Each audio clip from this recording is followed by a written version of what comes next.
ನಮಸ್ಕಾರ ಗುರುವೆ. ಈ ತಿಂಗಳು ಒಂಥರ ವಿಚಿತ್ರ ಅನಿಸ್ತಿದೆ. ರಿಲೀಸ್ಗಳೇನೋ ಪ್ರತಿ ವಾರ OTTಯಲ್ಲಾಗಲಿ ಥಿಯೇಟರ್ನಲ್ಲಾಗಲಿ ಆಗ್ತಾನೆ ಇದಾವೆ. ಬಟ್ ಅದರಲ್ಲಿ ಸಕ್ಸಸ್ ಕಾಣ್ತಾ ಇರುವಂತಹ ಕಂಟೆಂಟು, ಇಂಪ್ಯಾಕ್ಟ್ ಅನ್ನ ಕ್ರಿಯೇಟ್ ಮಾಡ್ತಿರುವಂತಹ ಕಂಟೆಂಟು ಬಹಳಾನೇ ಕಮ್ಮಿ ಆಗ್ಬಿಟ್ಟಿದೆ. ಇದರ ನಡುವೆನೂ ಎಲ್ಲ OTTಗಳನ್ನ ಜಾಲಾಡಿ ನಿಮ್ಮ ಟೈಮ್ ಅನ್ನ ಡಿಸರ್ವ್ ಮಾಡುವಂತಹ ಒಂದಷ್ಟು OTT ಕಂಟೆಂಟ್ಗಳ ಜೊತೆಗೆ ಈ ವಾರದ OTT ರೆಕಮೆಂಡೇಶನ್ಸ್ ವಿಡಿಯೋನ ತಗೊಂಡ್ ಬಂದಿದ್ದೀನಿ. ಬನ್ನಿ ಹಾಗಿದ್ರೆ ನೋಡ್ಕೊಂಬರೋಣ. ಹಾಯ್ ಎಲ್ರಿಗೂ ನಮಸ್ಕಾರ ಅಂಡ್ ವೆಲ್ಕಮ್ ಟು ಖಡಕ್ ಸಿನಿಮಾ. ಕರ್ತವ್ಯ ಇದು ಸೈಫ್ ಅಲಿ ಖಾನ್ ಅವರು ಲೀಡಾಗಿ ಕಾಣಿಸ್ಕೊಂಡಿರುವಂತಹ ಸಸ್ಪೆನ್ಸ್ ಥ್ರಿಲ್ಲರ್ ಸಿನಿಮಾ. ಇಲ್ಲಿ ನಮ್ಮ ಮುಖ್ಯ ಪಾತ್ರಧಾರಿಯ ಹೆಸರು ಪವನ್ ಮಾಲಿಕ್. ಸೀನಿಯರ್ ಇನ್ಸ್ಪೆಕ್ಟರ್ ಆಗಿರುವಂತಹ ಇವನ್ಗೆ ಓರ್ವ ಜರ್ನಲಿಸ್ಟ್ ನ ಎಸ್ಕಾರ್ಟ್ ಮಾಡುವಂತಹ ಡ್ಯೂಟಿಗೆ ಹಾಕಲಾಗುತ್ತೆ. ಬಟ್ ಅನ್ಫಾರ್ಚುನೇಟ್ಲಿ ಇವನು ಕಾವಲಿದಂತಹ ಜರ್ನಲಿಸ್ಟ್ ನ ಸಾಯಿಸಲಾಗುತ್ತೆ. ಸೊ ಇದನ್ನ ಮಾಡಿದವ್ರು ಯಾರು, ಅದರ ಉದ್ದೇಶ ಏನು ಅಂಡ್ ಇದರ ಹಿಂದೆ ಯಾರೆಲ್ಲ ಇದಾರೆ ಅನ್ನೋದನ್ನ ನೀವು ಸಿನಿಮಾ ನೋಡೇ ತಿಳ್ಕೋಬೇಕು. ಇಲ್ಲಿನ ಪಾಸಿಟಿವ್ ಅಂದ್ರೆ ಇಲ್ಲಿ ಕತೆ ಹೇಳಿರುವಂತಹ ವಿಧಾನ ಸಾಧಾರಣ ಕತೆನೆ, ಆದ್ರೆ ಥ್ರಿಲ್ ಅಂಡ್ ಸಸ್ಪೆನ್ಸ್ ಫೀಲ್ ಆಗುತ್ತೆ. ಅಂಡ್ ಕತೆ ಸುಮ್ನೆ ಯಾವ್ದೋ ಕಾರಣಕ್ಕೆ ಡಿವಿಯೇಷನ್ ನ ತೆಗೆದುಕೊಳ್ಳದೆ ಇಲ್ಲಿನ ಕಥೆಯನ್ನ ಸ್ಟಿಚ್ ಮಾಡಿದ್ದಾರೆ. ಇಲ್ಲಿನ ಪರ್ಫಾರ್ಮೆನ್ಸಸ್ ನಿಮಗೆ ಇಷ್ಟ ಆಗುತ್ತೆ. ಇಲ್ಲಿ ಒಂದು ಸಮಸ್ಯೆ ಅಂದ್ರೆ ಇಲ್ಲಿ ಎಲ್ಲವನ್ನ ಫ್ಲಾಟ್ ಆಗಿ ಹೇಳ್ಕೊಂಡು ಹೋಗಿದ್ದಾರೆ. ಮುಂದೆ ಬರುವಂತಹ ಟ್ವಿಸ್ಟ್ ಅಂಡ್ ಟರ್ನ್ಸ್ ಸ್ವಲ್ಪ ನಿಮಗೆ ಬೇಗನೆ ಗೊತ್ತಾಗ್ಬಿಡುತ್ತೆ. ಹಾಗಾಗಿ ಆ ಟ್ವಿಸ್ಟ್ ಬಂದಾಗ ನಿಮ್ಗೆ ಆ ಮಟ್ಟದ ಇಂಪ್ಯಾಕ್ಟ್ ಫೀಲ್ ಆಗಲ್ಲ. ಖಡಕ್ ಸಿನಿಮಾದ ಪ್ರಕಾರ ಇದೊಂದು ಒನ್ ಟೈಮ್ ವಾಚ್. ನೆಟ್ಫ್ಲಿಕ್ಸ್ ಅಲ್ಲಿ ಹಿಂದಿ ಭಾಷೆಯಲ್ಲಿ ಅವೈಲೇಬಲ್ ಇದೆ. ಹಯಗ್ರೀವಾ ಇದು ಡೆಬ್ಯೂಟೆಂಟ್ ಡೈರೆಕ್ಟರ್ ರಘುಕುಮಾರ್ OR ಅವರು ಡೈರೆಕ್ಟ್ ಮಾಡಿರುವಂತಹ ಸಿನಿಮಾ. ಇಲ್ಲಿ ಧನ್ವೀರ ಲೀಡ್ ರೋಲ್ಗಳಲ್ಲಿ ಕಾಣಿಸ್ಕೊಂಡಿದ್ದಾರೆ. ಇಲ್ಲಿ ನಮ್ಮ ಮುಖ್ಯ ಪಾತ್ರಧಾರಿಯ ಹೆಸರು ಅರ್ಜುನ್ ಹಯಗ್ರೀವಾ. ಡಿಪಾರ್ಟ್ಮೆಂಟ್ ಅಲ್ಲಿ ಟ್ರಸ್ಟಬಲ್ ಅಂಡ್ ಡಿಪೆಂಡಬಲ್ ಕಾಪ್ ಆಗಿರುವಂತಹ ಇವನ್ಗೆ ಇಡೀ ಕರ್ನಾಟಕವೇ ಬೆಚ್ಚಿ ಬೀಳುವಂತಹ ಒಂದು ಕೇಸು ಎದುರಾಗುತ್ತೆ. ಸಾಲು ಸಾಲಾಗಿ ಮರ್ಡರ್ಸ್ ನಡೀತಾನೆ ಇದಾವೆ. ಸೊ ಈ ಮರ್ಡರ್ಸ್ಗೆ ಏನ್ ಕಾರಣ, ಯಾರ್ ಕಾರಣ ಅನ್ನೋದನ್ನೆಲ್ಲ ನೀವು ಸಿನಿಮಾ ನೋಡೇ ತಿಳ್ಕೋಬೇಕು. ಇಲ್ಲಿ ನನಗೆ ಖುಷಿ ಕೊಟ್ಟದ್ದು ಧನ್ವೀರ ಅವರ ಸ್ಕ್ರಿಪ್ಟ್ ಚಾಯ್ಸು. ಮಾಸ್ ರೋಲ್ಸ್ ನಲ್ಲಿ ಅವರನ್ನ ನೋಡೋದಕ್ಕೆ ಜನ ಇಷ್ಟಪಡ್ತಾರೆ. ಇಲ್ಲೂ ಮಾಸ್ ಇದೆ, ಬಟ್ ಪ್ರೆಸೆಂಟೇಷನ್ ತುಂಬಾ ಗ್ರೌಂಡೆಡ್ ಆಗಿತ್ತು. ಎಲ್ಲೂ ಓವರ್ ದ ಟಾಪ್ ಅಂತ ಅನ್ಸಲ್ಲ. ಪಾತ್ರಗಳನ್ನ ಬರ್ಕೊಂಡಿರುವಂತಹ ರೀತಿ, ಪರ್ಫಾರ್ಮೆನ್ಸಸ್ಗಳು ಚೆನ್ನಾಗಿದ್ವು. ಕತೆ ಕೂಡ ಡೀಸೆಂಟ್ಲಿ ಎಂಗೇಜಿಂಗ್ ಆಗಿತ್ತು ಅಂತ ಹೇಳ್ತೀನಿ. ಬಟ್ ಕ್ಲೈಮ್ಯಾಕ್ಸ್ ಸ್ವಲ್ಪ ಪ್ರೆಡಿಕ್ಟಬಲ್ ಇತ್ತು. ಖಡಕ್ ಸಿನಿಮಾದ ಪ್ರಕಾರ ಇದೊಂದು ಡೀಸೆಂಟ್ ಥ್ರಿಲ್ಲರ್. 7.7 IMDb ರೇಟಿಂಗ್ ನೊಂದಿಗೆ ಪ್ರೈಮ್ ವಿಡಿಯೋನಲ್ಲಿ ಅವೈಲೇಬಲ್ ಇದೆ.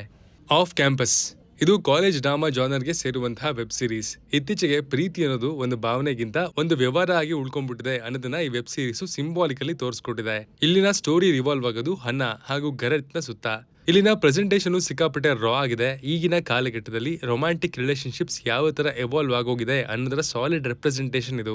ಸೀರೀಸ್ ನಲ್ಲಿ ಒಂದಷ್ಟು ಪೋರ್ಷನ್ ಸ್ವಲ್ಪ ಬೋರಿಂಗ್ ಅಂತ ಅನ್ಸುತ್ತೆ. ಬಟ್ ಕೊನೆವರೆಗೂ ನಿಮ್ಮ ಅಟೆನ್ಷನ್ ಅನ್ನ ಹಿಡಿದಿಟ್ಟು ಕೂರುವಂತಹ ಕೆಪಾಸಿಟಿ ಈ ಸೀರೀಸ್ಗೆ ಇದೆ. ಖಡಕ್ ಸಿನಿಮಾದ ಪ್ರಕಾರ ಇದೊಂದು ಗುಡ್ ವಾಚ್ ಅಂಡ್ ಫ್ಯಾಮಿಲಿ ಜೊತೆಗೆ ಕೂತು ನೋಡುವಂತಹ ಕಂಟೆಂಟು ಖಂಡಿತ ಇದಲ್ಲ. 8.1 IMDb ರೇಟಿಂಗ್ ಅನ್ನ ಪಡ್ಕೊಂಡಿರುವಂತಹ ಈ ಸೀರೀಸ್ ಪ್ರೈಮ್ ವಿಡಿಯೋದಲ್ಲಿ ಅವೈಲೇಬಲ್ ಇದೆ. ಸಿಸ್ಟಮ್ ಇದು ಜ್ಯೋತಿಕಾ, ರವಿ ಕಿಶನ್, ಸೋನಾಕ್ಷಿ ಸಿನ್ಹಾ ಲೀಡ್ ಆಗಿ ಕಾಣಿಸ್ಕೊಂಡಿರುವಂತಹ ಸಿನಿಮಾ. ಇಲ್ಲಿನ ಮೇನ್ ಕ್ಯಾರೆಕ್ಟರ್ನ ಹೆಸರು ನೇಹಾ ರಜವಂಶ್. ಇವಳ ಅಪ್ಪ ಸಖತ್ ಖ್ಯಾತಿ ಪಡೆದಿರುವಂತಹ one of the top lawyers and Neha ಕೂಡ ಲಾನ ಓದಿ ಮುಗಿಸಿದಾಳೆ.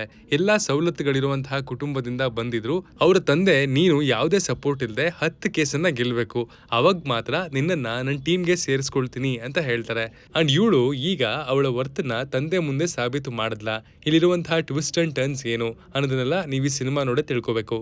ಸಿನಿಮಾದಲ್ಲಿನ ಬಿಗ್ಗೆಸ್ಟ್ ಪಾಸಿಟಿವ್ ಅಂದ್ರೆ ಇಲ್ಲಿನ ಕೋರ್ಟ್ ರೂಮ್ ಸೀನ್ಸ್. ಎಲ್ಲವನ್ನ ಸಿಂಪಲ್ ಆಗಿ ಆಡಿಯನ್ಸ್ಗೆ ಅರ್ಥ ಆಗುವಂತಹ ರೀತಿ ಮುಂದಕ್ಕೆ ತಗೊಂಡು ಹೋಗಿದ್ದಾರೆ. ಜ್ಯೋತಿಕಾ ಅವರ ಕ್ಯಾರೆಕ್ಟರ್ ಮೊದಲಿಗೆ ಸೈಡ್ ರೋಲ್ ಅಂತ ಅನ್ಸುತ್ತೆ. ಬಟ್ ಸಿನಿಮಾನ ಕ್ಯಾರಿ ಮಾಡಿರೋದೇ ಅವರು ಅಂತ ಹೇಳ್ಬೇಕು. ಇಲ್ಲಿದ್ದ ಅಪ್ಪ ಮಗಳ ಎಮೋಷನ್ ಅಷ್ಟೇನ್ ಕನೆಕ್ಟ್ ಆಗ್ಲಿಲ್ಲ. ಅದಿನ್ನೂ ಬೆಟರ್ ಆಗ್ಬೋದಿತ್ತು. ಖಡಕ್ ಸಿನಿಮಾದ ಪ್ರಕಾರ ಇದೊಂದು ಡೀಸೆಂಟ್ ವಾಚ್. ಪ್ರೈಮ್ ವಿಡಿಯೋನಲ್ಲಿ ಹಿಂದಿ ಭಾಷೆಯಲ್ಲಿ ಅವೈಲೇಬಲ್ ಇದೆ. ಗಾಯಪಡ್ಡ ಸಿಂಹಂ ಇದು ತೆಲುಗಿನ ಸ್ಪೂಫ್ ಕಾಮಿಡಿ ಡ್ರಾಮಾ ಜಾನರ್ಗೆ ಸೇರುವಂತಹ ಸಿನಿಮಾ. ಸ್ಪೂಫ್ ಅಂದ್ರೆ ತುಂಬಾ ಹಿಟ್ ಆಗಿರುವಂತಹ ಮೂವಿ ಸೀನ್ಸ್ ಗಳನ್ನ ಇನ್ಸ್ಪಿರೇಷನ್ ಆಗಿ ತಗೊಂಡು ಆ ಪ್ಲಾಟ್ ನ ಮೇಲೆ ಒಂದು ಪ್ಲಾಟ್ ನ ಬಿಲ್ಡ್ ಮಾಡ್ಕೊಂಡು ಹೋಗೋದು. ಇದು ಒಂದು ಸಿನಿಮಾದ ಇನ್ಸ್ಪಿರೇಷನ್ ಆದ್ರೂ ಆಗಿರ್ಬೋದು, ಮಲ್ಟಿಪಲ್ ಫಿಲ್ಮ್ಸ್ ನಿಂದ ಅದು ಇನ್ಸ್ಪೈರ್ ಕೂಡ ಆಗಿರ್ಬೋದು. ಇಲ್ಲಿನ ಪ್ಲಾಟ್ ಬಗ್ಗೆ ಹೇಳೋದಾದ್ರೆ ಇಲ್ಲಿನ ಮೇನ್ ಕ್ಯಾರೆಕ್ಟರ್ ನ ಹೆಸರು ಧರನ್ ಹಾಸ್. ಶಾಲಿನಿ ಎಂಬಾಕೆಯ ಜೊತೆಗೆ ಇವನ ಮದ್ವೆ ಫಿಕ್ಸ್ ಆಗುತ್ತೆ.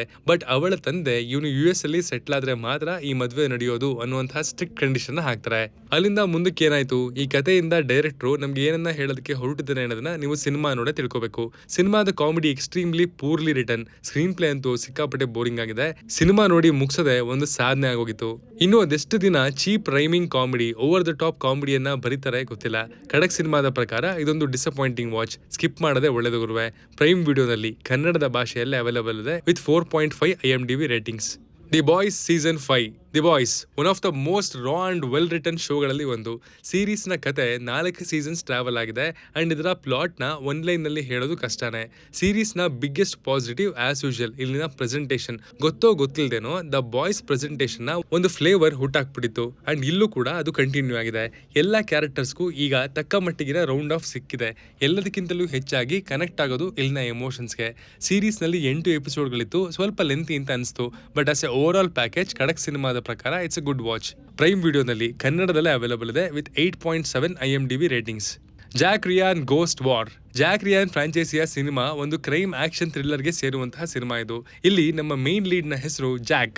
ಎಕ್ಸ್ ಕಾಪ್ ಆಗಿದ್ದಂತಹ ಇವನು ಅದರಿಂದ ನಿಧಾನಕ್ಕೆ ಆಚೆ ಬಂದು ಒಂದು ನಾರ್ಮಲ್ ಬದುಕನ್ನ ಸಾಗಿಸೋದಕ್ಕೆ ಟ್ರೈ ಮಾಡ್ತಾ ಇದ್ದಾನೆ. ಬಟ್ ಒಂದು ದೊಡ್ಡ ಅಪಾಯ ಇರುವಂತಹ ಕಾರಣದಿಂದ ಅವನು ತನ್ನ ಟೀಮ್ನೊಂದಿಗೆ ವಾಪಸ್ ಸೇರ್ಕೋಬೇಕಾಗತ್ತೆ. ಸೊ ಏನಿ ಅಪಾಯ, ಈ ಕಥೆಯಲ್ಲಿ ಮುಂದೆ ಏನೆಲ್ಲ ಆಯ್ತು ಅನ್ನೋದನ್ನ ನೀವು ಸಿನಿಮಾ ನೋಡೇ ತಿಳ್ಕೋಬೇಕು. ಇಲ್ಲಿನ ಆಕ್ಷನ್ ಕೊರಿಯೋಗ್ರಫಿ ಸಖತ್ ಚೆನ್ನಾಗಿತ್ತು ಅಂಡ್ ಅದನ್ನ ಕ್ಯಾಪ್ಚರ್ ಮಾಡಿರುವಂತಹ ವಿಧಾನ ಕೂಡ ಮಜಾ ಕೊಡ್ತು. ಇಲ್ಲಿನ ಸ್ಟೋರಿ, ಕಾನ್ಫ್ಲಿಕ್ಟ್ಸು ಎಲ್ಲವನ್ನ ಇಂಟ್ರೆಸ್ಟಿಂಗ್ ಆಗಿ ಬರ್ಕೊಂಡಿದ್ದಾರೆ. ತೀರಾ ಹೈ ಲೆವೆಲ್ ಸಸ್ಪೆನ್ಸ್ ಥ್ರಿಲ್ ಇಲ್ಲ ಅಂತ ಅಂದ್ರೂ ಒಂದು ಡೀಸೆಂಟ್ ಜಾಬ್ ಅನ್ನ ಮಾಡಿದ್ದಾರೆ ಅಂತ ಹೇಳ್ತೀನಿ. ಇನ್ನು ಕೊನೆಗೆ ಕಥೆಯನ್ನ ಆತರದಲ್ಲಿ ಮುಗಿಸೋದಕ್ಕೆ ನೋಡಿದ್ದಾರೆ ಅಂತ ಅನ್ನಿಸ್ಬಿಡ್ತು. ಖಡಕ್ ಸಿನಿಮಾದ ಪ್ರಕಾರ ಇದೊಂದು one time watch. 6.4 IMDb rating ನೊಂದಿಗೆ ಪ್ರೈಮ್ ವಿಡಿಯೋನಲ್ಲಿ ಇಂಗ್ಲಿಷ್, ಹಿಂದಿ ಭಾಷೆಗಳಲ್ಲಿ ಅವೈಲೇಬಲ್ ಇದೆ.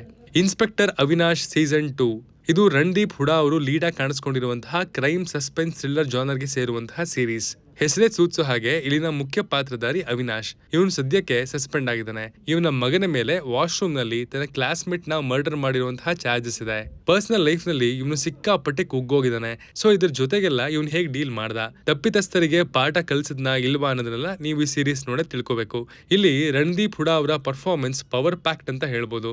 ಸೀರೀಸ್ ನಲ್ಲಿ ಎಕ್ಸ್ಪ್ಲೋರ್ ಮಾಡಿರುವಂತಹ ಪರ್ಸನಲ್ ಲೈಫ್ ಡ್ರಾಮಾ ಕನೆಕ್ಟ್ ಆಯ್ತು ಅಂಡ್ ಇಲ್ಲಿನ ಸನ್ನಿವೇಶಗಳನ್ನ ತುಂಬಾ ಸಾಲಿಡ್ ಆಗಿ ಬರ್ಕೊಂಡಿದ್ದಾರೆ.